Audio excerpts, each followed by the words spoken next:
G'day people, and welcome to the first episode of Scareview. This is an introduction about the web series and what's to come. So, I'm going to get down to the nitty gritty. First of all, thank you very much for all your support. The page is at 117 likes.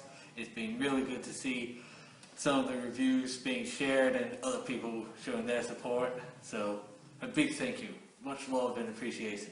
Now, the page first started after Overproof Groove asked if anyone wanted to do a little write-up on it. I said, sure, I'll help you out. So, after that was done, a band from Brisbane called Crowbird approached me and asked if I could do a review on them. I did so, and after that, the page has just snowballed into what it is today, and it's just been really exciting. So, in the upcoming episodes, there's going to be game reviews, general band reviews, maybe a few classic reviews of movies, classic gaming consoles, and heaps of crazy things is going to happen. So keep checking back and enjoy.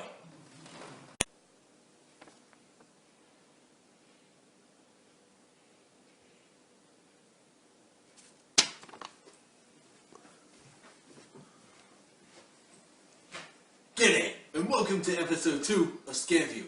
Today, I'm going to be reviewing The Last of Us. This game was created by Naughty Dog, the people who brought you Crash Bandicoot and Uncharted, and boy, have they done well with this game. It's a survival game, and you gotta run across the US, surviving against zombies. The game's interactive, you can be stealthy to survive, and it's quite a fun ride. So, the main character is Joel, and he's meeting up with a friend later on in the game, trying to survive, and you really feel sorry for him, because he goes through hell. And there's one part which just left me jaw busted. And yeah, like most survival games, this one is quite scary. There's some plot twists and chills and really, really eerie music. And it really suits the mood. So, if you want a good survival game, definitely check out The Last of Us. It's a good game, really strong graphics, quite a compelling story too, and yeah, it's got this guarantee.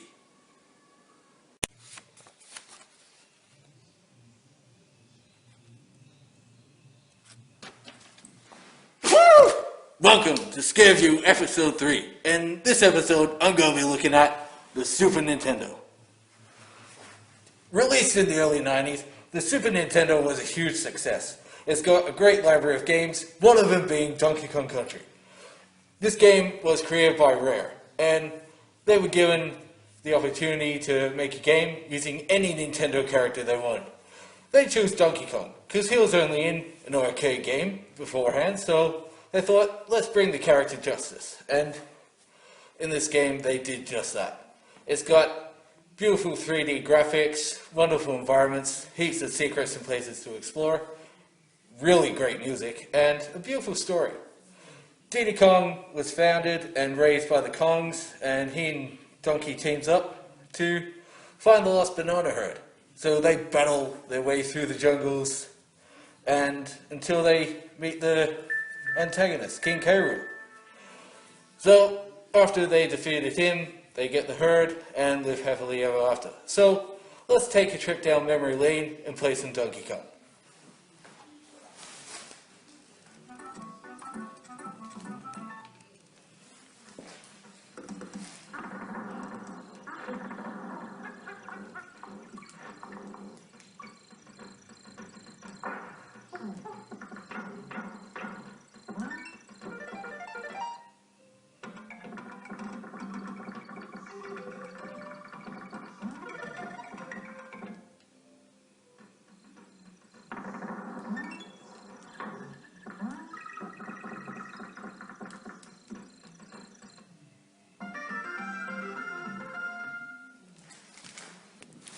So yeah, Donkey Kong Country, a great game, fun for the family, good to have a few games with your friends and a couple of drinks, and it will always be in your heart.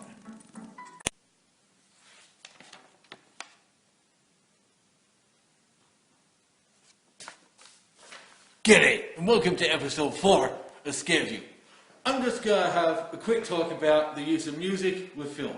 Now, there's many different kinds of film and many different types of music. And what works good? Well, take comedy for example. Ace Ventura, Pet Detective. A great comedy, one which made Jim Carrey a top star, and it's got a few good songs in it. The Mission Impossible theme and Hammer Smash Face by Cannibal Corpse. Now, in the respective scenes, we got Jim Carrey going to see his hacker friend, and he goes to a club where Cannibal Corpse are playing their anthem. And he does a few little funny dance moves while he's headbanging and goes sees his hacker friend. Not really much music used there. And then in the next scene, where he believes the Miami Dolphins mascot is kept, he goes exploring. And when he does, he's doing all crazy secret agent stuff to the Mission Impossible theme. And it works really good. If this was something else, it probably wouldn't have worked well.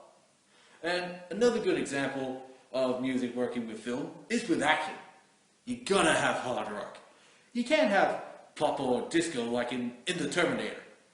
Sarah Connor goes to a club and they got 80s techno going on, and then when the action starts to heat up, they got this really sweet theme that works really good. It's scary and chilling, and then during the car chases it's this hard-hitting rock and roll song made by the composer, and it just works really well. And the last good example is horror. Now, the music that works with horror is heavy metal. Freddy vs. Jason has got one of the best compilations for a soundtrack. A number of great bands, good songs, a couple used in the movie, as well as a composer's creation. So, if you got the right music for a scene, it works good. But if it's sort of not, it could work, but generally you gotta have the suiting tone to suit the mood. So, that's basically it. Just, whenever you're watching a movie, take close note of what music they use. Like, you might find one scene has something that's a bit out of place, but if it works, and it helps move the story along with emotion, then it's good. If it doesn't work, just skip over it. That's what I do anyway. Anyway, check back for another episode of Scareview, and speak to you soon.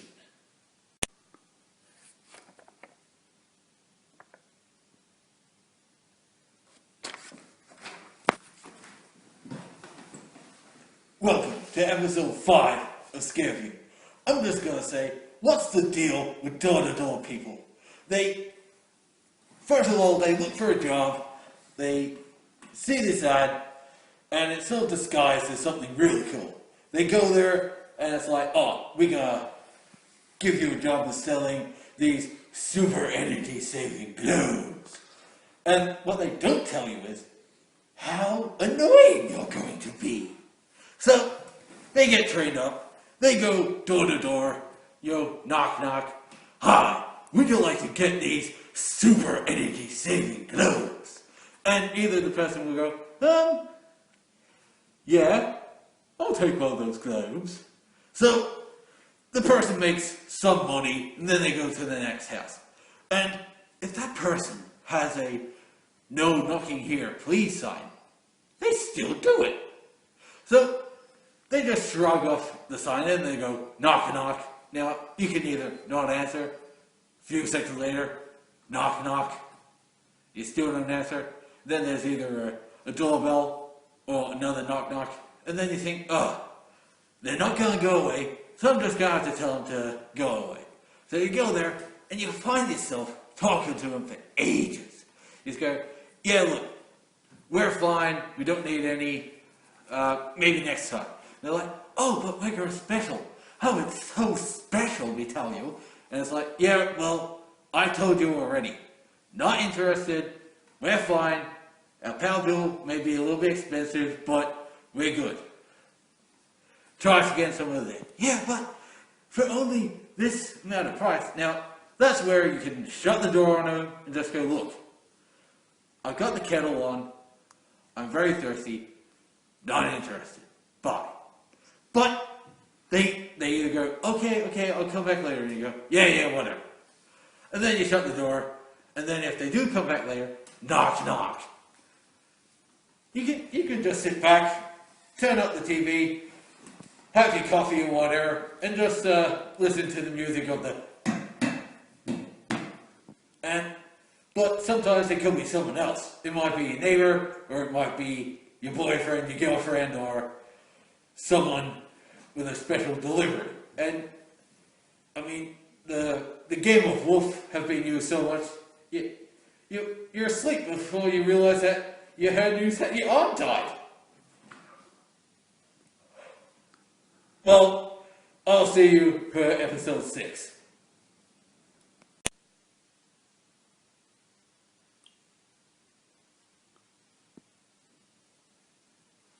Are you ready for another exciting episode of Scare Review? You bet your fine selves you are. I came across a box. I don't know what's in the box, but I'm going to have a look. Oh.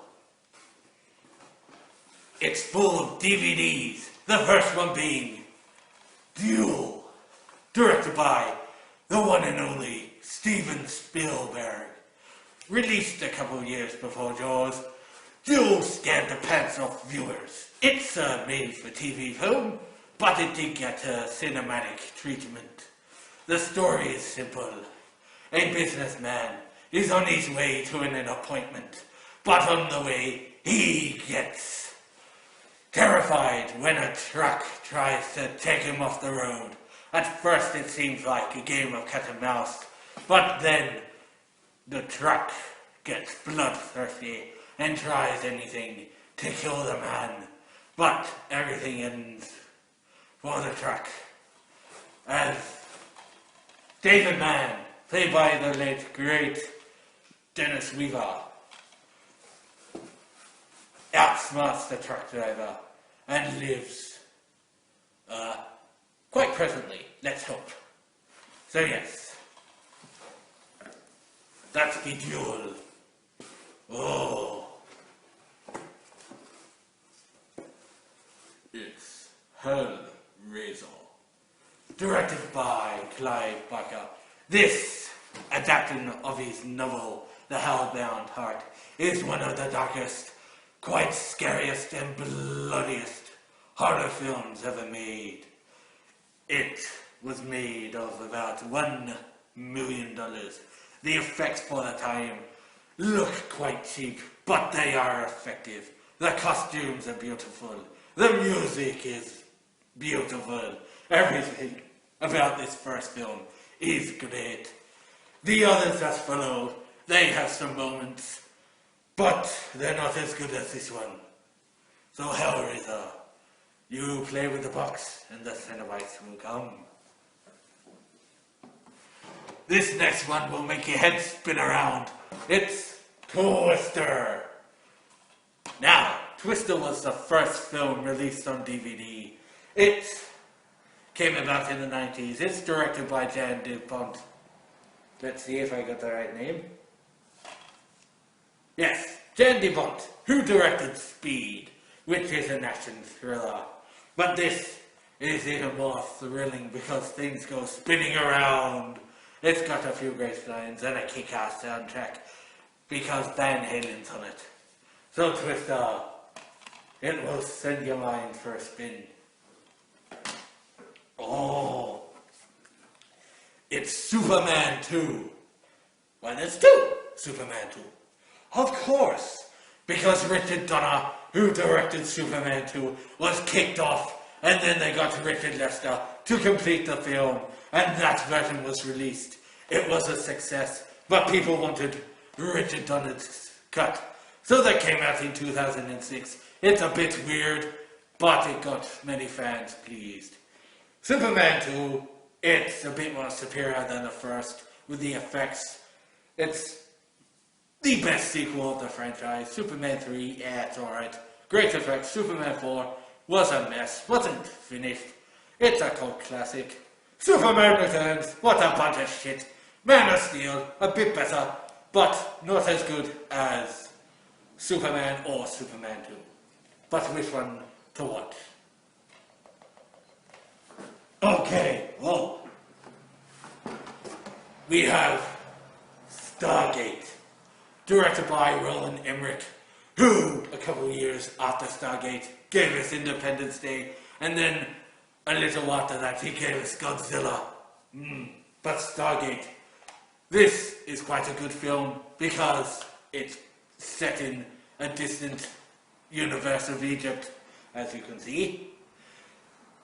It stars Kurt Russell, James Spader, and Jay Davidson, who was in The Crying Game. Quite a good film too. So yes, Stargate, they just discover this time-traveling device. They go to this planet, which is like Egypt, and they help the people, and they fight against the gods. Well, it's just people dressed up in awesome costumes. But the villagers don't know that until it's revealed. So a few decent effects, nice, iconic music, and decent acting. So yes, Stargate, it's good. Well, that be the end of the journey because there's nothing left in the box. So I hope you enjoyed this endeavor. Until next time, see you later.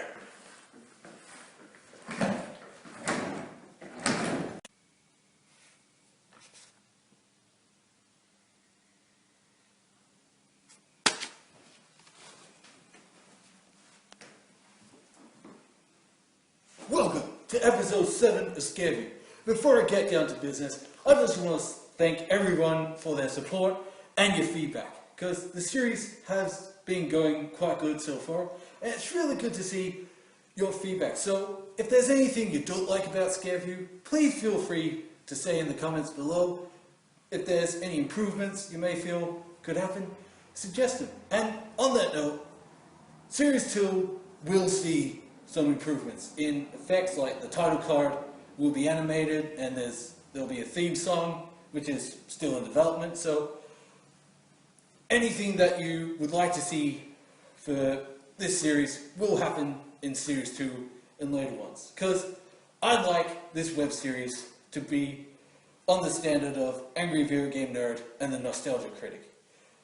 They were the main reason I started Scareview, because they're entertaining, they have a good following, and just talk about so many good films, games, some crap ones, and it's quite entertaining. So watching them and sort of taking notes, that's where I'd like to get Scareview up. So yeah, later series will have all that, and if there's anything you can think of for me to review, please suggest them. Like, I do have a couple more game reviews coming up. I'm going to be looking at Crash Bandicoot. If you want to see the first one reviewed, suggest it, and same for the second and third. If you want all three, not only is that going to be one big project, it's going to be fun, because, yeah, all three in one. So, yeah, a challenge is good. So, on another note of the series, I'm going to be talking about a very controversial game by Rockstar, and that's Manhunt. Now, this game was banned even though that it received good praise. Like, so violent, it's like a Doom and Mortal Kombat mixed together. And it was mentioned it may get re-released under the R rating, so we'll see what happens. Hopefully the ratings board smartens up a bit, because they're not really counting for most things, so only time can tell. Also, in the time of doing reviews, I've been getting a few little suggestions from people and all that, and I'm going to do all I can to meet all the matches. And one match I would like to do in the near future is an episode with the Angry Video Game Nerd and the Nostalgia Critic, because I can see that going really well if all goes to plan. So yeah, we'll see what happens in the corresponding episodes. So until next time, enjoy, and I'll scare you later.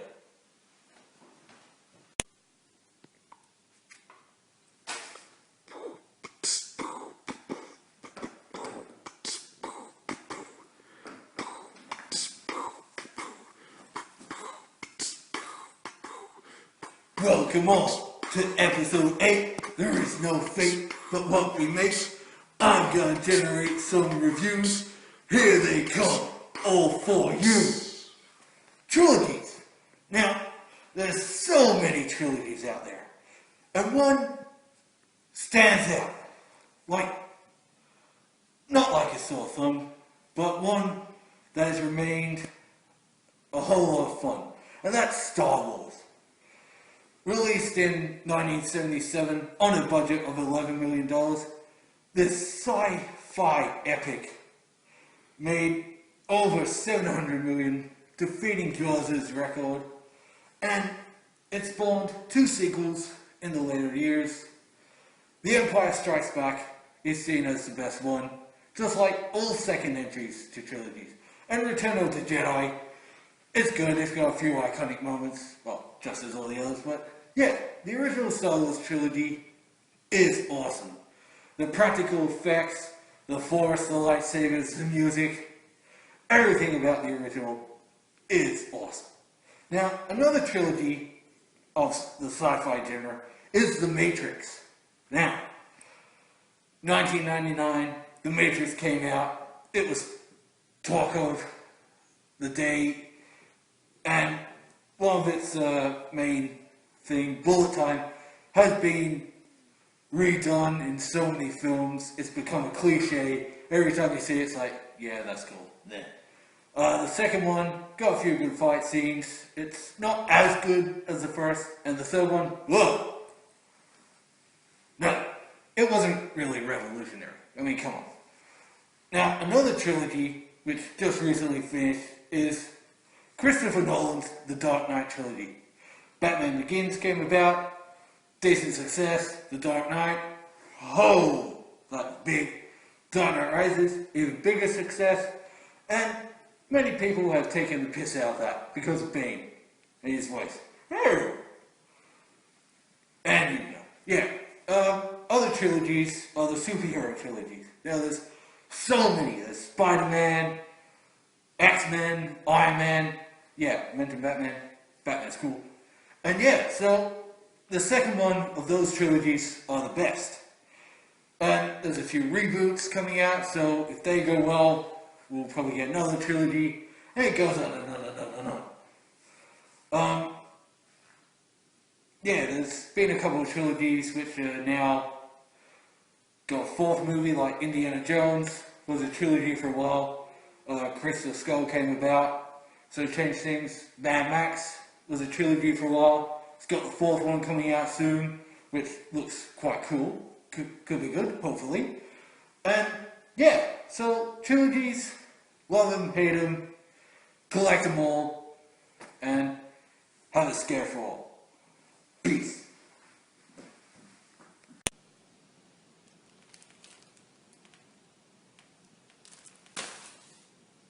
Oh! Welcome to Scareview episode 9. This episode is really exciting. We've got many things to review. The first being Lego minifigs. Now, this collectible series was released in 2010, and until now they got 11 series. So that's the current one. There's a number of great figures in each series. They range from pop culture figures, historic figures, film and TV monsters, everything. So I'll show you a couple of figures throughout the series, like you got a New Yorker, you got a surfer chick, and as you can see up there, like there's other ones released in later series, so you can have pairs or a team. There's a few mascot figures which are really cool, and now this is one of the best series. You get Genie, classic alien, robot. There's a female robot in the new series to team up with him. Statue of Liberty, Skater Girl, Leprechaun. There's so many exciting figures have come out. So yeah, like if you're into Western stuff, you can get a couple of cowboys and the cowgirl. So many different figures, and the next series, Series 12, might be out next year or in December because they come about every so often. So either collect them all or certain ones, and you'll have a lot of fun seeing all the creativity and effort put behind each figures and all the printing. So yeah, they've done really well. The next thing I'm going to talk about is Manhunt. Now, Rockstar Games are no stranger to controversy. Manhunt came out, and in about 2 weeks after its release, it was banned. Now, you play James Earl Cash, who's on death row, but he's taken under the wing of a snuff film director. And you have to survive against all these Nazis, mental people who are all after you trying to kill you. And Stark, whether it's the main boss, he's filming all this, so you be stealthy, you collect weapons, you do lots of killing, and pretty much what you do in Doom, Grand Theft Auto and all that. And yeah, it is quite dark. It's got a really eerie soundtrack. What's sort of a bit not so good with the game is certain cheats, you have to wait until you finish the game so you can use them. And there's a lot of stuff, and you pick up things on the way, and it plays out like a horror game. Like if it was a film, well, it'd definitely be in my collection.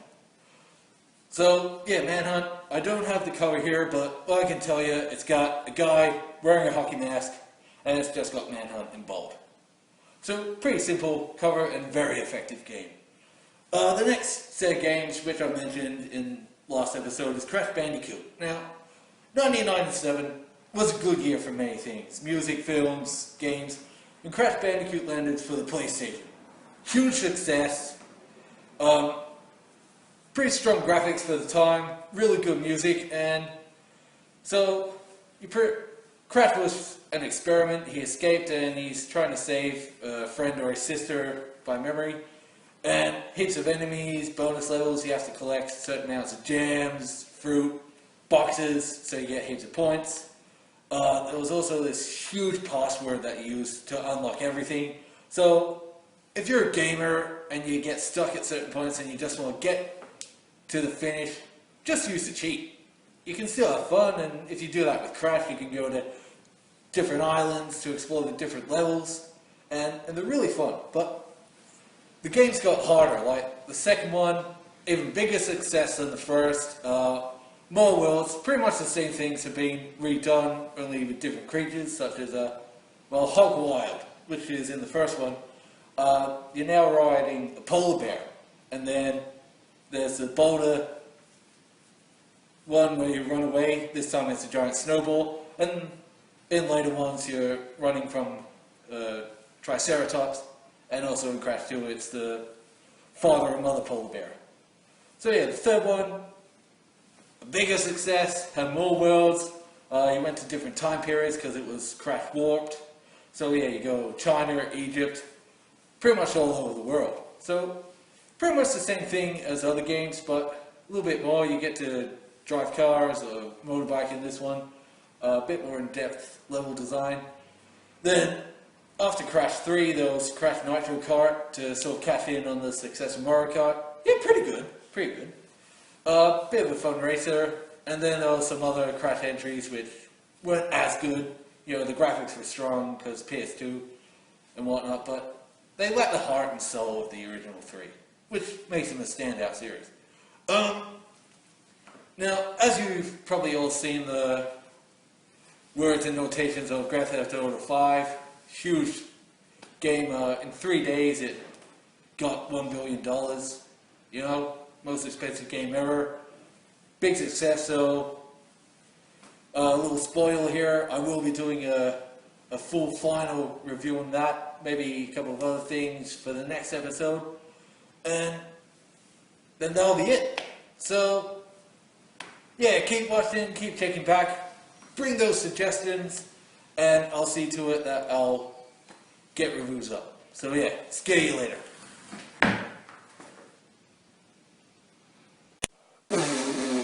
It's the final episode of Scareview Series 1. I promised myself I wouldn't cry. But the show must go on. Ho, ho, ho,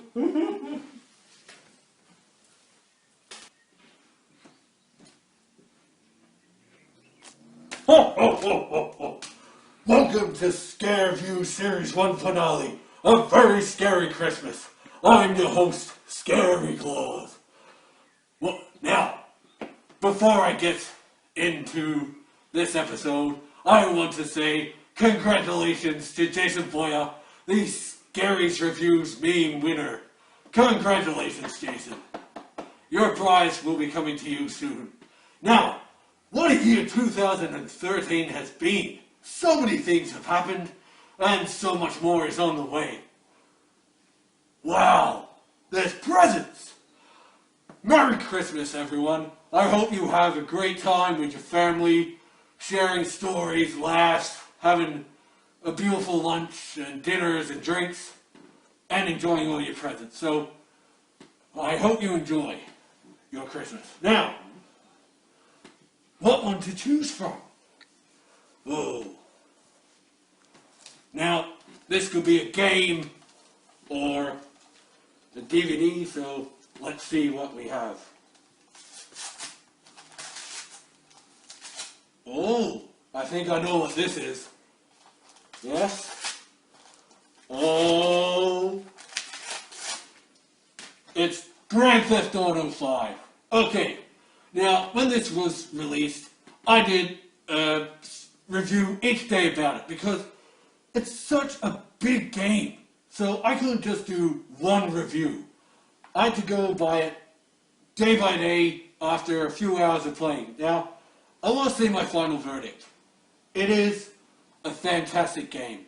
The story is really in depth. The character chemistry, so beautiful. Like, you got three friends, they work together, then they end up hating each other, and then everything comes back to good in the end.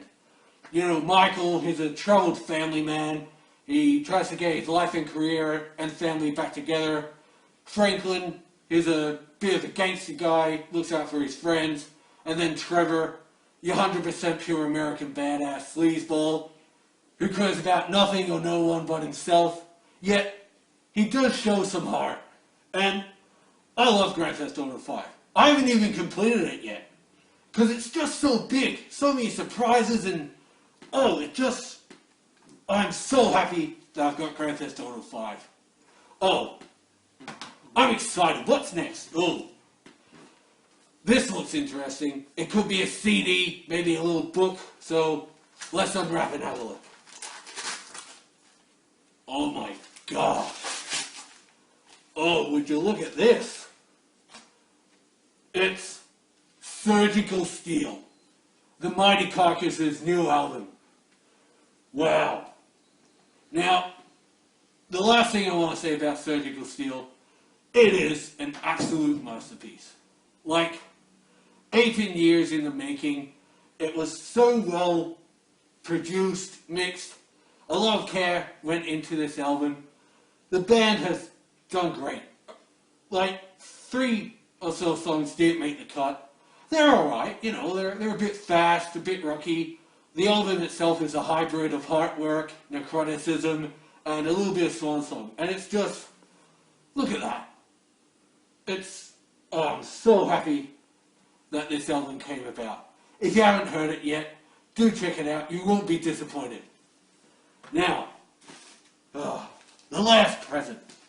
Don't you just hate that on Christmas? You wake up in the morning, there's a few presents, you open them up, and then there's none until you catch up with your family and friends.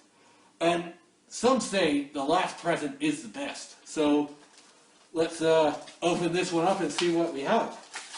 Could be another game. There's been some really good games this year. Another movie. Many good movies as well. It's... ooh! Curse of Chucky. Now, as with the other two, I did do a review on this one as well.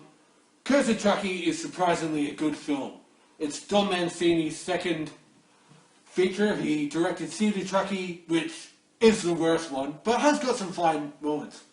Curse of Chucky, on the other hand, it's dark, It's got a few scary moments. It's got blood. Brett Dourif voices Chucky again. And it's, for a film that was made on a budget between 5 and 8 million, it's really good. Chucky looks a bit weird in some scenes, but if you're a Child's Play fan, do get Curse of Chucky. It's a near perfect film. And there's a 7th one coming as well. And yes, there's a remake there. But all in all, Curse of Chucky, a great film. Surgical Steel, ideally the best comeback out of America, unlike Chinese Democracy. No. Yeah, Surgical Steel. Good. Grand Theft Auto, one of my favorite games, the game of the year. And well, in celebration of Christmas, I'm going to enjoy a nice brandy. So Merry Christmas, everyone. Thank you for your love, support, appreciation, and respect. And a Merry Christmas and a Happy New Year to you.